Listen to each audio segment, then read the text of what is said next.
Charme et grâce, peuple de Dieu. Seigneur, je te rends grâce, je te bénis. Je te dis merci, Seigneur, pour cet instant. Père, viens et prends le contrôle au nom de Jésus. Amen. Bien-aimés, dans la vie de tous les jours, nous sommes tentés. Nous sommes tentés de diverses manières. Qui sont ceux qui nous tentent? C'est Satan, ce sont ces démons, ce sont ces esprits impurs, ce sont même les sorciers qui sont dans nos familles, qui nous tentent, des hommes forts. Et comment est-ce qu'il faut se comporter face à la tentation? Nous allons voir cela à l'image du Seigneur Jésus lorsqu'il fut tenté par le diable dans le livre de Matthieu chapitre 4, versets 1 à 11. Jésus fut amené par l'Esprit dans le désert pour être tenté par le diable. Après avoir jeûné 40 jours et 40 nuits, il eut faim. Le tentateur s'étant approché lui dit: si tu es fils de Dieu, ordonne que ces pierres deviennent des pains. Et qu'est-ce que Jésus va répondre? Jésus répondit: il est écrit, l'homme ne vivra pas de pain seulement, mais toutes paroles qui sortent de la bouche de Dieu. Notons ceci, il est écrit. Et on fait référence ici à quoi? À la parole. L'homme ne vivra pas de pain seulement, mais toutes paroles qui sortent de la bouche de Dieu. À ce niveau, qu'est-ce qui va se passer? Satan va donc comprendre quelque chose de bien aimé. On va voir la suite.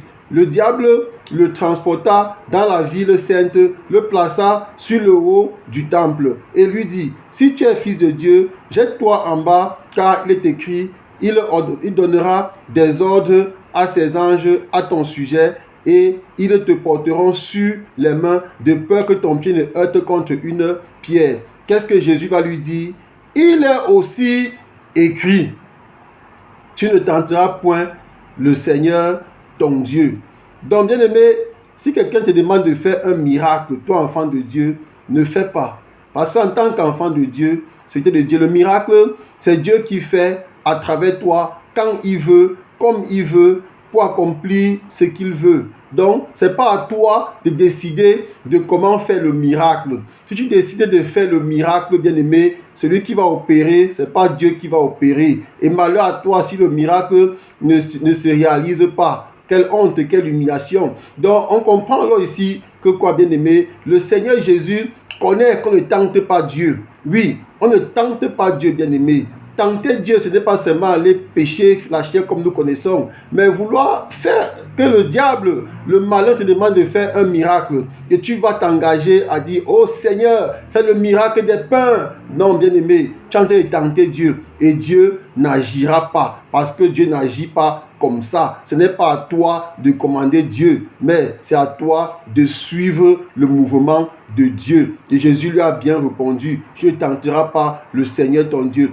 Qu'est-ce que le diable va encore faire? Vraiment, il n'abandonne pas. Le diable le transporta encore sur une montagne très élevée, lui montra tous les royaumes du monde et leur gloire, et lui dit: je te donnerai toutes ces choses si tu te prosternes et m'adores. Oui, Satan veut toujours qu'on l'adore. Bien-aimé, n'adore pas Satan. Il n'est pas digne de louange, il n'est pas digne d'adoration. Celui qui est digne de louange et d'adoration, c'est le Seigneur Jésus, le Seigneur Dieu Tout-Puissant. Satan a déjà été jugé, sa place est en enfer. Il n'attend que le moment venu pour aller souffrir, brûler éternellement dans l'enfer éternel. Donc je prie pour toi, bien-aimé, que tu adores Dieu seul par le Seigneur Jésus-Christ. Qu'est-ce qui va se passer alors? Le diable lui dit: je te donnerai toutes ces choses si tu te prosternes et m'adores. Et Jésus lui dit: retire-toi, Satan, car il est écrit, tu adoreras le Seigneur, ton Dieu, et tu le serviras lui seul. Donc je viens de te dire, bien-aimé, tu dois adorer Dieu seul. Adore Dieu seul. Et pendant que tu adores Dieu seul, sachant que tu es tenté, sachant que l'ennemi attaque, qu'est-ce que tu dois faire? Le Seigneur nous a dit dans le livre de Éphésiens chapitre 6, verset 17, le Seigneur a dit: prenez aussi le casque du salut et l'épée de l'esprit qui est la parole de Dieu. Donc tu dois utiliser la parole de Dieu. L'épée de l'esprit, c'est quoi? C'est la parole de Dieu. Et c'est que c'est le Seigneur Jésus-Christ savait. Il savait cela. C'est pour ça qu'il s'est servi de la parole pour parler à Satan. En aucun cas, il n'a utilisé ses propres forces. En aucun cas, il n'a fait le bras de fer avec Satan. Malgré qu'il était en position de faiblesse, mais il a juste utilisé la parole de Dieu pour répondre à Satan. Et on voit que Satan a tenté de manipuler la même parole. Mais malheureusement, ça ne peut pas marcher avec Satan. Pourquoi? Parce que Satan n'est pas un serviteur de Dieu. Satan n'est pas un enfant de Dieu. La parole marche seulement avec les enfants de Dieu. Parce que